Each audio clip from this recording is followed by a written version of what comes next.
Hey guys, I just wanted to do a follow-up video for the Series 5 HP monitor 527SH. I appreciate the comments and the questions that I got on the original video. It helps people who are looking for these monitors and who may have similar questions to find answers quickly. One of the questions was, how low does the monitor get on the adjustable mount? At its lowest is 2 inches from the table. At its highest is 6 inches from the table. There's no button to press to adjust it. You just push the monitor down or push the monitor up. You have to do it carefully since it is very thin. And the monitor itself is like a 1/2 inch thin. Also saw some people saying that they thought it came with an audio jack, but this actual model here doesn't come with an audio jack. It doesn't have a speaker or anything like that. It's strictly for just the visuals. It cannot mount to an adapter.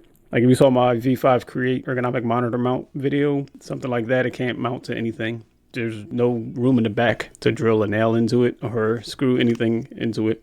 It's just, like I said, a flat 1/2 inch thin monitor just to project the visuals for you. So no external audio can even be plugged into it. It can connect to a laptop or a desktop via the HDMI to HDMI imports or a VGA adapter. It's got your HDMI 1, HDMI 2, and a VGA adapter port. And this right here is just the power port. All right, so that's it. Just wanted to give you a quick visual answer to the questions asked about the Series 5 HP monitor 527SH. So if you have any more questions, feel free to list them in the comments section. I'll get back to you as soon as I can. Thank y'all for watching. Peace out.